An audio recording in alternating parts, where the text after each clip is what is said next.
Last time that I stand in front of you, that was last year. That was last year.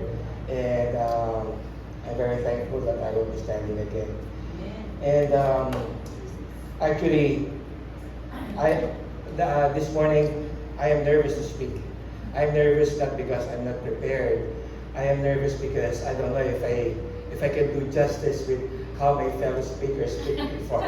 Praise the Lord, praise the Lord, amen. And also, while in our greetings and in the prayer, it struck me because I don't know if Sister Dita and Sister Tessie knows what I'm going to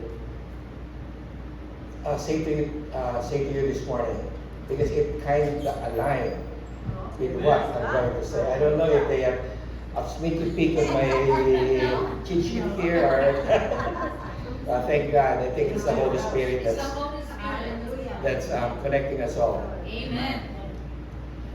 So this morning I was given a task by Pastor Mario to speak about growing in the body of Christ, and that was 2 months ago. He told me to speak regarding growing in the body of Christ. And I told him that, Pastor Mario, I guess when I speak about growing in the body of Christ, there should be 2 movements that we are going to consider. It is the internal growth, our growth in the church, and also the external growth. Amen. It's the result of what we have understand or how we are formed here in the church. Okay, so let me begin. Growing or growth is the clearest sign of life. A tree cannot grow with branches alone first. It has roots. A building cannot be built first with walls. It needs to be built with foundation. A church is not built with crowds. It is built with Christ forming character in His believers. Amen. Amen.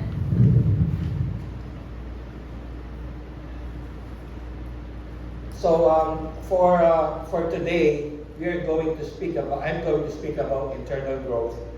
And the next time that I will be standing in front of you, I will be speaking about external growth, or that is the process, that is the result of what God has formed through us. So I'd like to start first with an illustration here. So there was a small town with 2 gardens side by side. One garden was out in the open, and the other was inside a greenhouse. You know what's a greenhouse, right? Yes. It's like a dome-like structure that you can see in the garden or outside in the field. Both gardens had seeds planted at the same time. Both have the same soil. Both have the same sunlight. But after a few weeks, the difference was obvious. The plants in the open garden were struggling, bent over by the wind. Insects ate some, others were drying out. Probably because of too much sunlight or too much rain, they're drowning. But inside the greenhouse, the plants were thriving. They were taller, they were stronger, they were greener and healthier. A visitor asked the gardener, "Why do plants inside the greenhouse grow so much better?" The gardener smiled and said, "Because here, the environment helps us grow. They are protected, they are supported, they are surrounded, they are connected in the right conditions."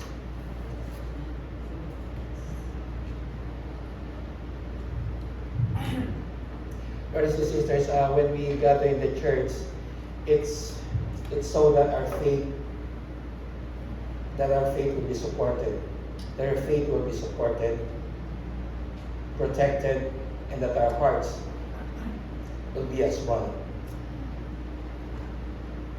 Your life can be surrounded with encouragement, and your walk with Christ can stay connected to the conditions that will help you grow. Inside a greenhouse, sunlight is controlled. The water volume is regulated. We will not be drowning outside. Like outside, the rain is non-stop, but not inside a greenhouse. The volume of water is regulated. And everything is managed with a purpose. This is very important. Everything inside the greenhouse is managed with a purpose. A believer outside the greenhouse, or God's greenhouse, because the greenhouse symbolizes God's greenhouse or God's community.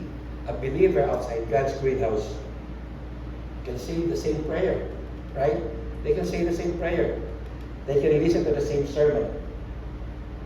They can even desire the same spiritual gifts or the same spiritual results. But they cannot grow or experience the same growth that we can have inside God's greenhouse. They cannot be protected. They cannot be supported. They can't be encouraged because they're on their own. They're growing outside. Because unlike in the greenhouse, 2, 3, 4, 5, it's okay. At least we are encouraging each other. Their growth will never be the same. Because growth isn't just about what you hear. Growth is not about input. Growth is about environment. Amen. So let us pray. Father God, thank you so much for this morning. And as we hear your message, open our hearts, oh Lord God. Bring us into your greenhouse, oh Lord God, so that we will be protected and we will be shaped like your Son, Jesus Christ. Thank you, Lord God. Clear our minds and our hearts also, and may we gather all the biblical principles that we are going to hear this morning. In Jesus' name we pray. Amen. Amen.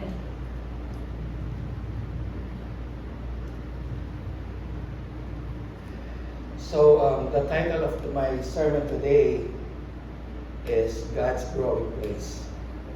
And the scripture that we will be reading will be taken from Ephesians chapter 4, verses 15 to 16. But before we read Ephesians chapter 4, verse 15 to 16, let me share to you one of the, not latest, but one of the surveys that a leading evangelical Christians research organization made, and that is called the Barna Group. The Barna Group was mentioned by Brother Seth last week. This is a leading Christian evangelical research academy. It's like Pulse Asia in the Philippines survey thing for the candidates, but this is for the evangelicals. And so the Barna Group found that many Christians are living without clarity or consistency. They don't know why they're in a church. They're not consistent in coming to church. For example, some groups are less likely to want a close personal relationship with God, to be deeply committed to Christian faith, and to be active in church life.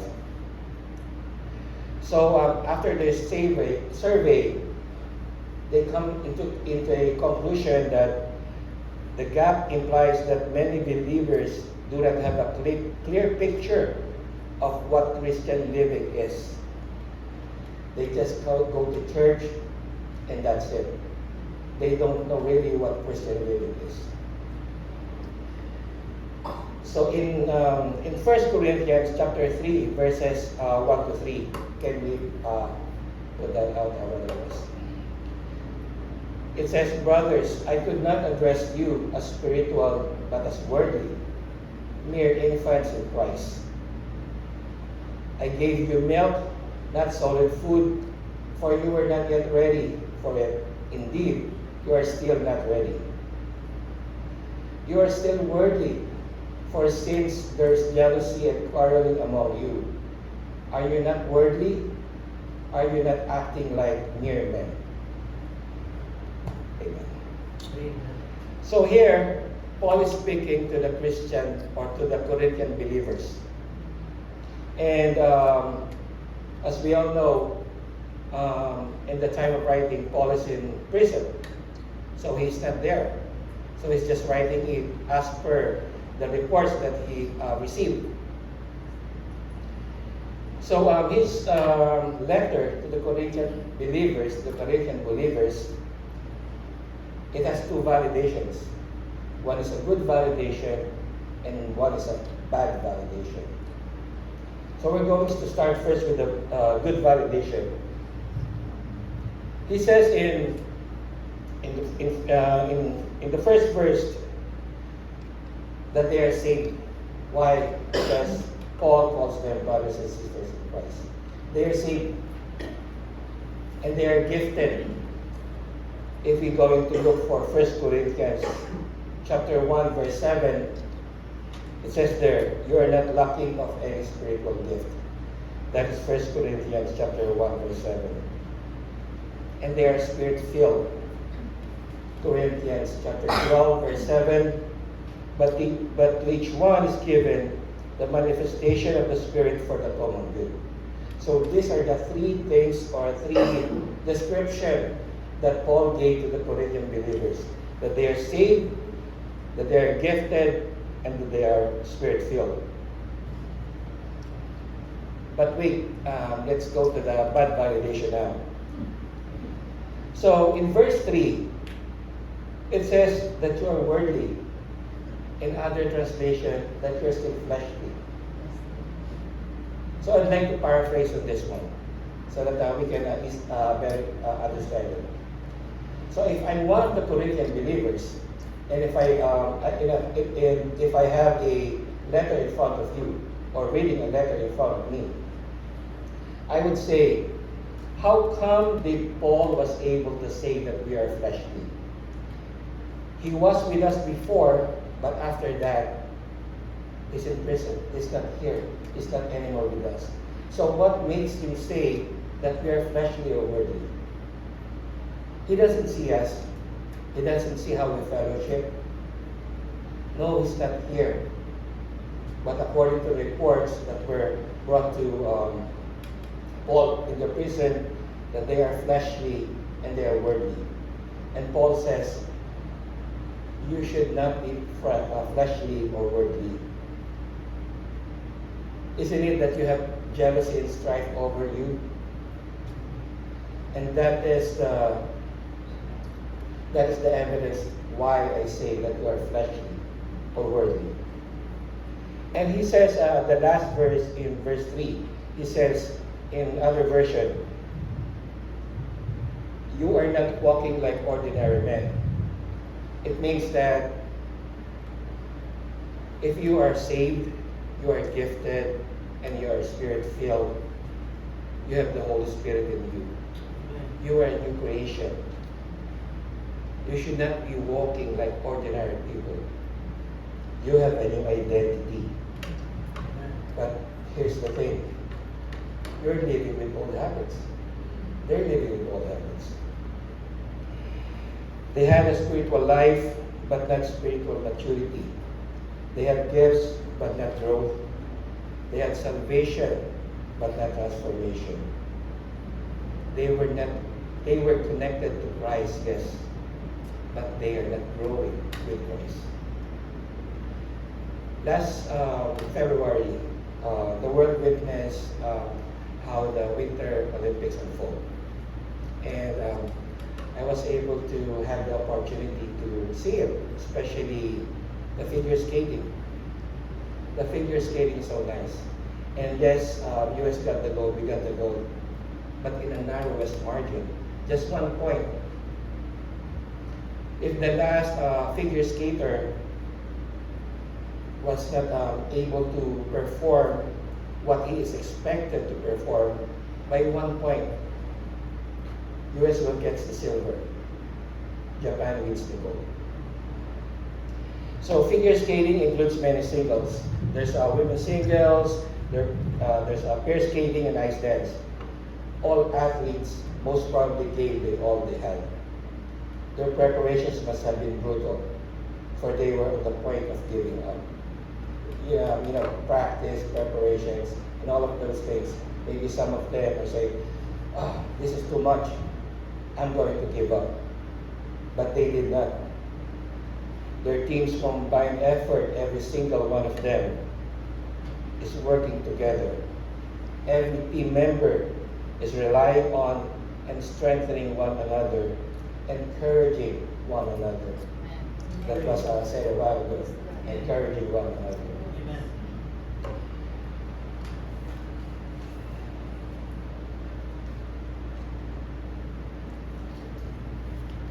In the book of Nehemiah, chapter 2, Nehemiah receives permission from King Artaxerxes to rebuild the wall of Jerusalem. Nehemiah gathered the people and showed them that what was left of the ruins of the wall and its gates. He encourages them to rebuild the wall, and they begin to work. After the wall is rebuilt, people gather in unity. They hear the crowd. They repent and realign. They commit to the covenant. They restore worship. They restore their lifestyle. Church, imagine this. People gathering in unity, sharing what their role is, committed to the word, worshiping together, and have that identity in Christ. Looks like a perfect church, isn't it? Would you like to be in that church? Yes? I would like to be in that church. Amen. Are you looking for a church that is perfected in Christ Jesus? Or are you looking for a church that is perfected by your own expectations? So before we discuss about Ephesians chapter 4 verses 15 to 16, I would like to ask yourself, am I truly joined to the body or just loosely attached? Who am I connected to the body and who is connected to me? Am I allowing God to hold me together through the people He placed in my life?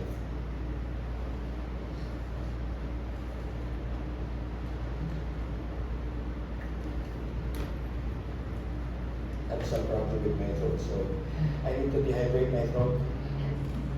That's why I have this, because whenever I continue speaking, I have a pause here, because whenever I continue speaking, I will not know this is, and then my voice will be gone. That's why I'm reading it here. So I have 3 points that I want us to think about in Ephesians chapter 4, verses 15 to 16. First one, connected to. Second one, committed to. Third one, Christ-like in. And that is basically all those things are written in Ephesians chapter 4, verses 15 to 16 is all about. And we're going to explore them, and hopefully we can see if we're growing in the right conditions. Can we put it up?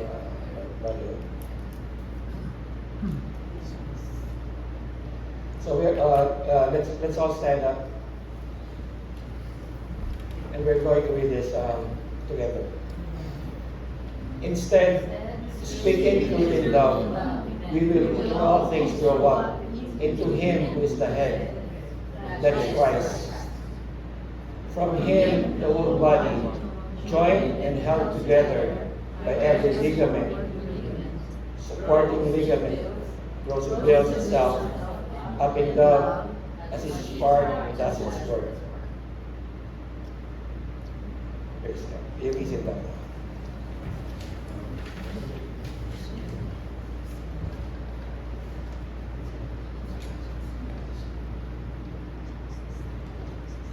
One of the hardest parts in Christian living is to stay connected.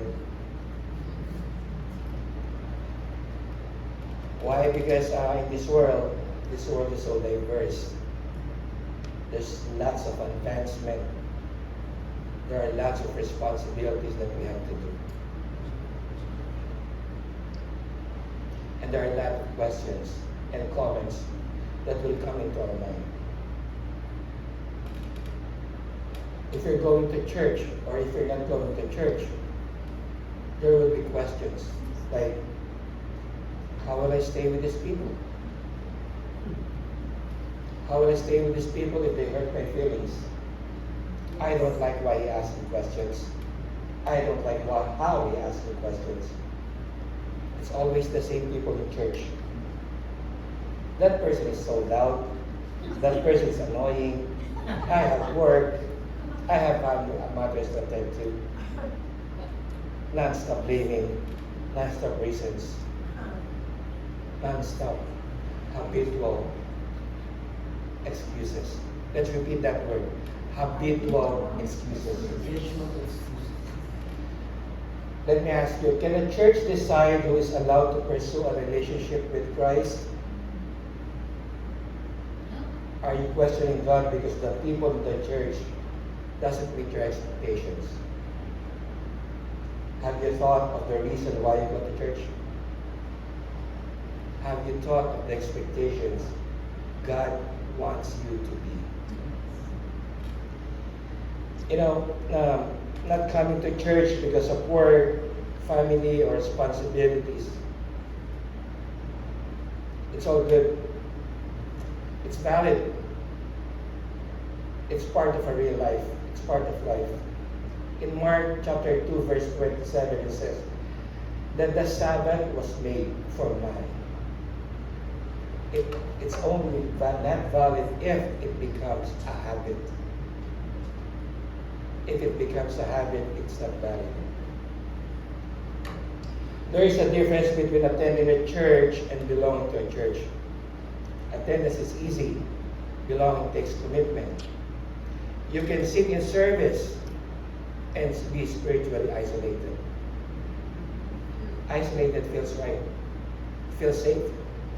I have the real-time experience of that. My wife is the Olive Sea Retreat. I am all alone at home.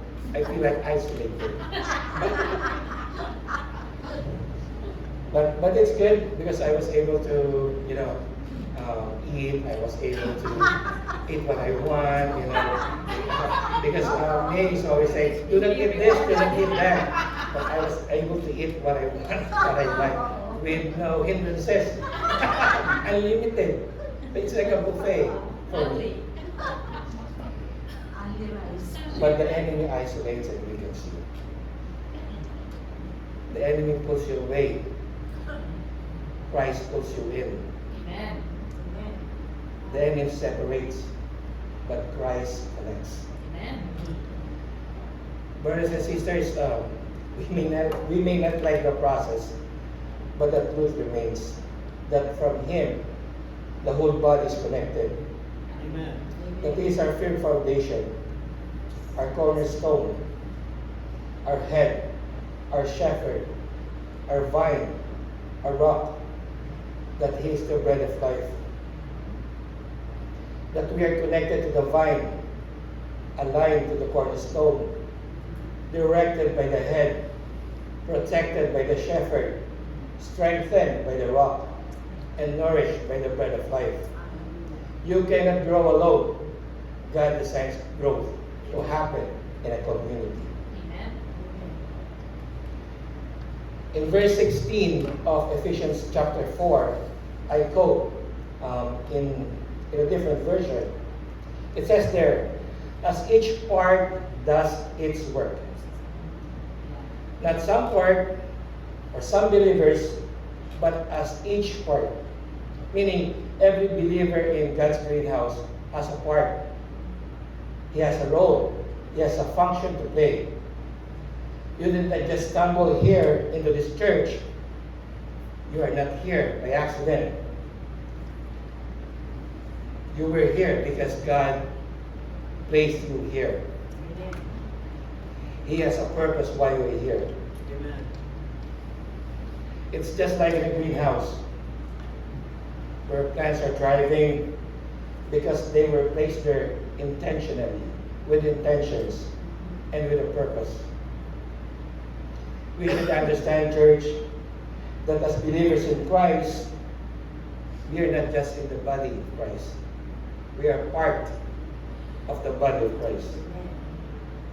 You are not just an spectator or a server, but you are a supporting ligament that is used to hold others together. Your contribution is needed even if you don't have a position in church. Many Christians said, think about this, that, I don't have any position in the church. I am not needed. I cannot help the church because I don't have any position. But no, it's not that. Even though you don't have any position in a church, you can still help. You can talk to the ones who has the position and they will listen to you.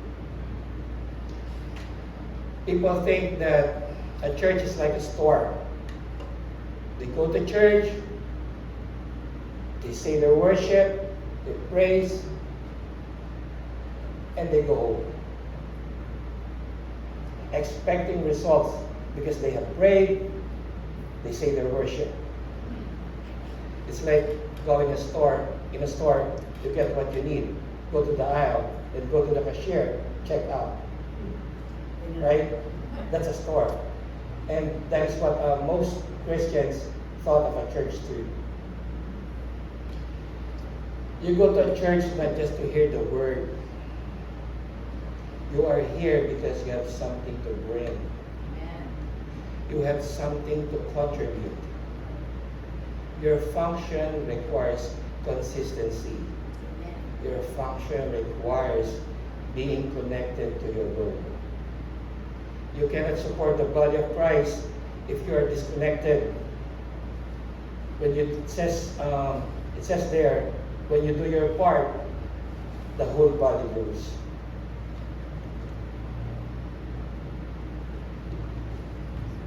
Okay lang. Being connected to the body or to your role, none of this matters unless you are first connected to the head, which is Christ.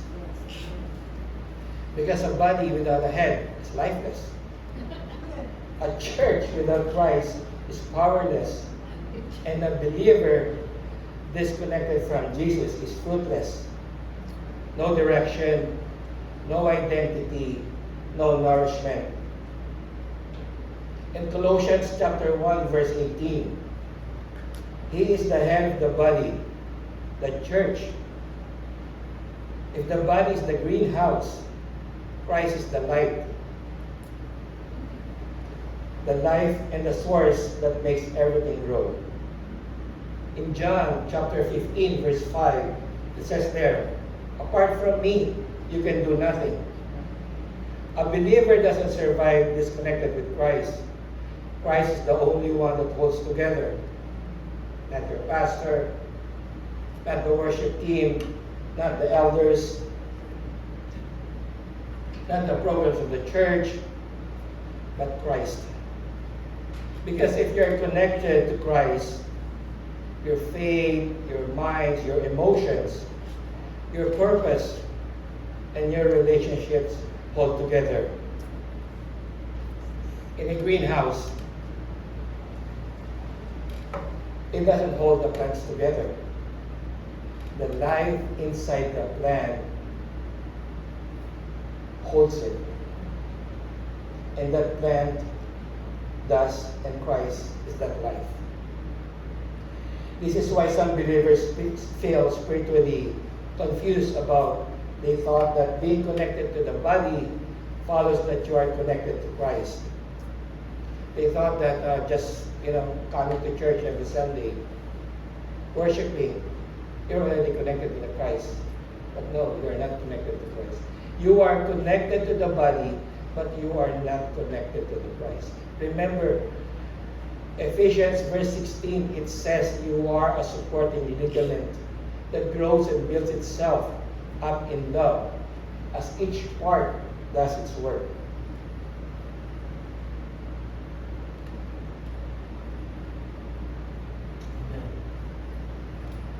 The greenhouse doesn't hold the plants together. The life inside the plant does. And Christ is that life. You can attend a church, serve in a ministry, participate in the program of the church, and be surrounded by believers, but yet you are still not connected to Christ.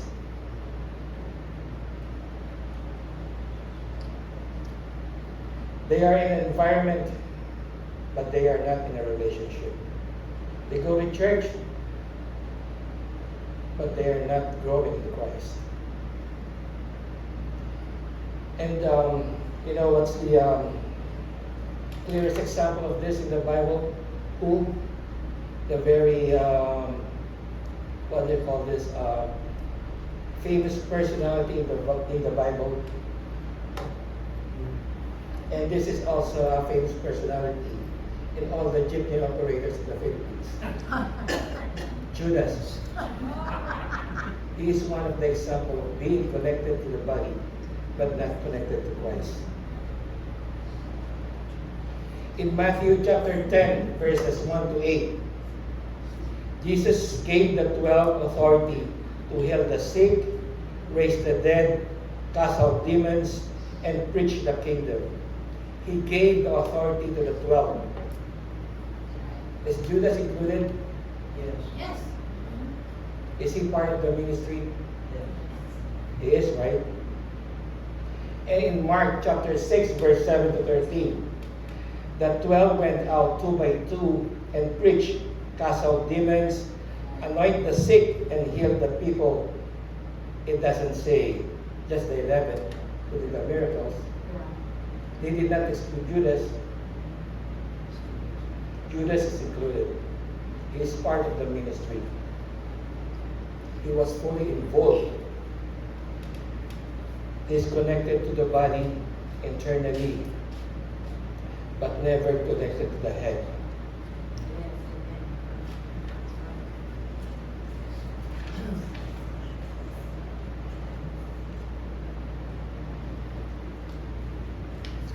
Have you experienced a dislocated shoulder, or a frozen shoulder, or a dislocated arm?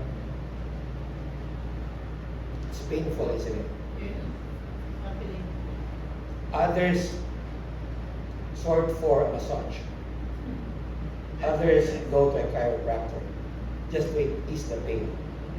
But it doesn't mean that your arm is not there. It's still there. It's just that it's not functioning. It's not participating. It's not doing its role. And because of this, you feel the pain. The whole body feels the pain.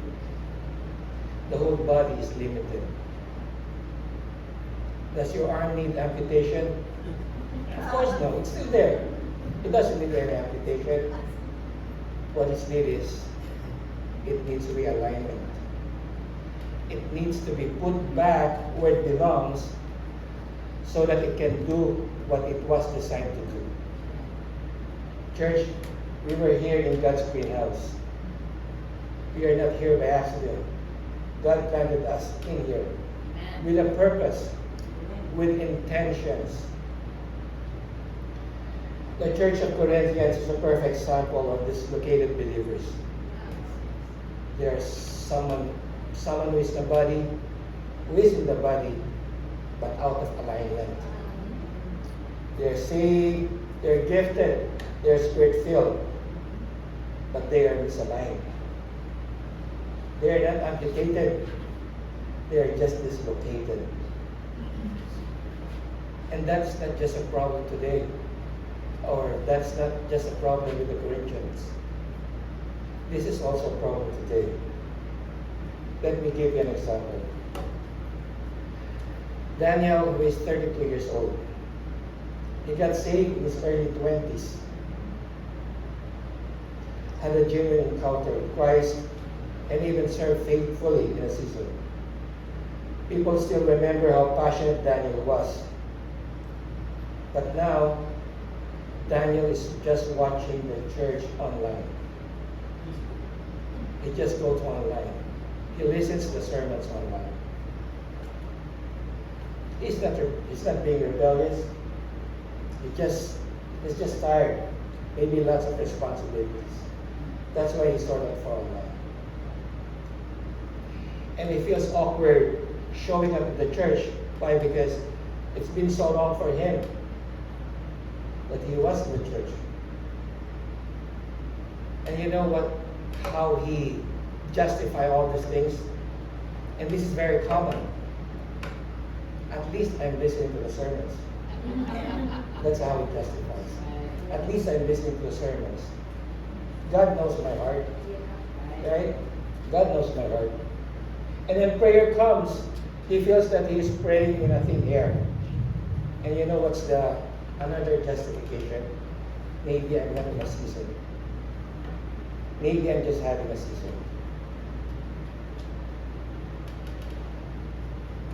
But church, that has become his reason for staying outside God's greenhouse. Outside the environment God designed for his growth. God designs us to be here. A plant outside God's greenhouse can survive. Yes, but it cannot thrive. And church, here's the truth. When you stay outside the greenhouse of God long enough, you don't just stop growing. You stop becoming. Because Christ-likeness doesn't happen in isolation. It happens in an environment. In an environment that God designed. In his body, among his people, in his presence. And that brings me to my third point today.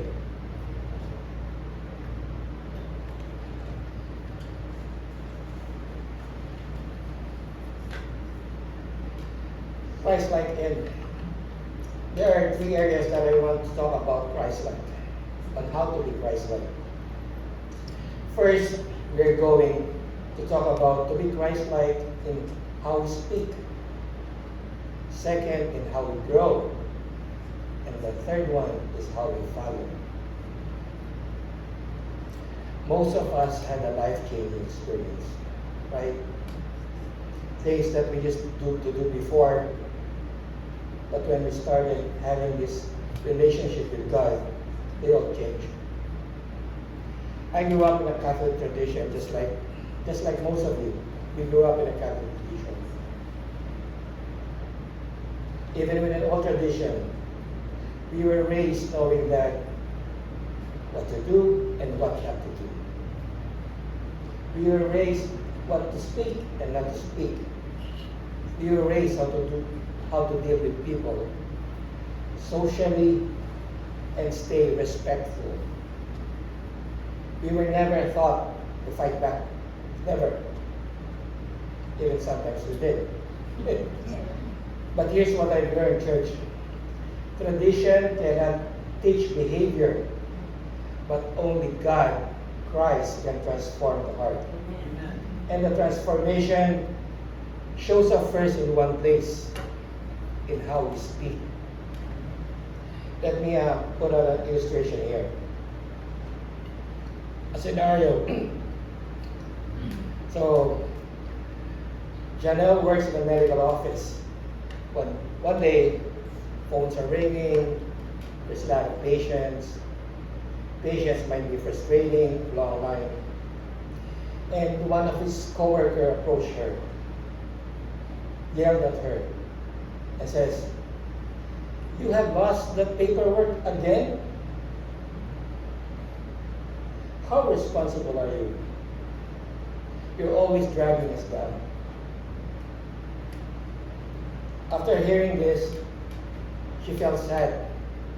She felt heat in his chest. He wants to fight back. She wants to defend herself. But she pauses. Why? Because she remembers her morning devotion. And it says, "Let your speech always be with grace." And she answers her coworker, "Marcus, I hear you. Let's look for it together. I want to help." Her voice is calm. Her voice were polite. Her tone stays Christ-like. She didn't avoid the conflict. she reflected Christ Jesus in the way she spoke under pressure. And then later in her lunch break, she's sitting in her car. She thinks about the moment and realized the change that was displayed. And she said to herself, I was not like that a year ago. I would have stepped back. I would have fight back. I would have complained him. HR. Right there. I would have complained him. But today, she responded differently and said, Lord, thank you. You're growing me. Amen. Brothers and sisters, growth is not loud. It's not dramatic. It's the quiet evidence that the Spirit is forming Christ in her. Amen. She realizes Christ-likeness isn't a Sunday emotion. It's a daily formation. Christ-likeness is not just Sunday. Christ-likeness is not just Bible study. Christ-likeness is a daily formation. It's a daily thing. After work, Janet went back to see Marcus. She wants to straighten things up with him. She doesn't want to. She should have gone home and called it a day, and that's it. But because she feels because she feels that she's the one that was wrong. So she walked to his desk and said, Marcus, I know you're busy. And it's a busy day. I got overwhelmed. I want to work with you. So let's go find that paper. Church, sometimes a small step of obedience opens a big door of opportunity. Opportunity to make peace, to show love, to show compassion.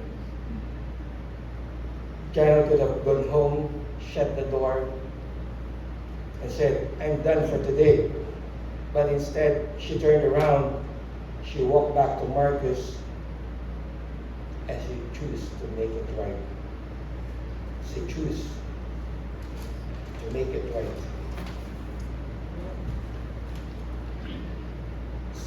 She displayed understanding over tension, peace over pride, love over distance. And that's the quiet kind of obedience Jesus invites us into. The kind that doesn't make headlines. The kind that makes us look more like Him. Obedience to God can feel different, even difficult. Jano felt this. He could just go home. But he walked back to Marcus. But it's what shows we're becoming Christ-like in every day. So I like the worship team to come. And while I'm finishing up my sermon, they will be doing an instrumental of Build My Life.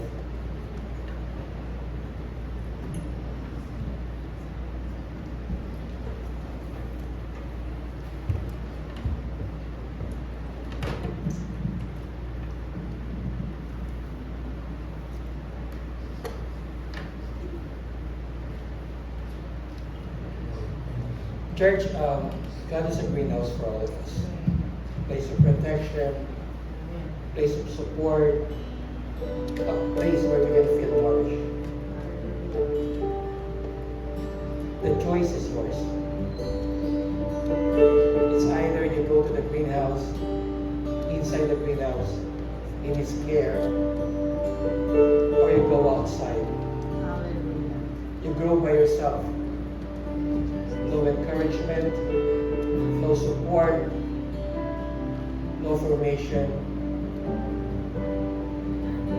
no Christ. So let us pray. Lord, as we worship you today, you open our hearts. Open our hearts, Lord, right here and right now. We submit to you. Thank you, Lord, for all the things that you have done to us. Praise your holy name. Hallelujah. God invites us into your greenhouse. Invite us into your greenhouse so that we can grow, so that we can be nourished. We surrender to you, Lord, all the parts of our life that feels dry, all the parts of our life that is not supporting, all the parts that is not functioning. Thank you, Lord God. Thank you, Lord God, for all your blessings, for all your provisions. Jesus, come into our life. Make us whole. Make us grow in the image of you. Holy Spirit, convict us, guide us, give us wisdom, give us discernment in everything that we have done, from right and wrong. Thank you, Lord, for this day. And as we are standing here, oh God, we say yes to you. Yes. Yes to your presence. Yes to your shape to us. Yes to your formation. Thank you, Lord God. Praise you. You are here, Lord, every moment. Come into our life, O Lord God. Praise you, O Lord God. Bring us revival, O Lord God. Bring revival to this church, O Lord. Thank you so much. Your glory forever and ever. Thank you, Lord God. Thank you, Lord God. Praise. Praise the name of Jesus. And I will build my life upon your love. It is a firm foundation, and I will build my trust in you alone. And I will not be shaken. I will build my life upon your love. It is a firm foundation. I will build my trust in you alone. And I will not be shaken. Holy, there is no one like you. There is none beside you. Open up my eyes in yes, Lord. Yes, Lord, use us. Make us whole. Thank you, O Lord God. Praise your name. Thank you, O Lord. Praise you, Lord. Praise the Lord. Hallelujah, Lord. Hallelujah. Holy, there is no one like you. There is none beside you. Open up my eyes in wonder. Show me who you are and fill me with your heart and lead me in your love to those around me.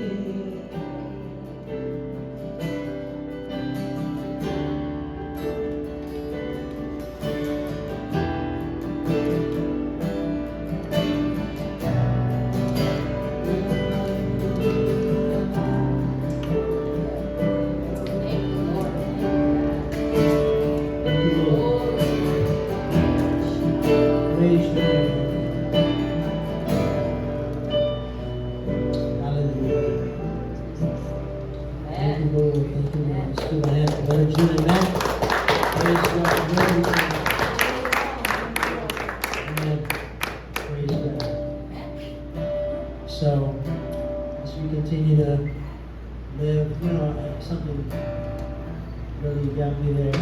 There are 12 disciples.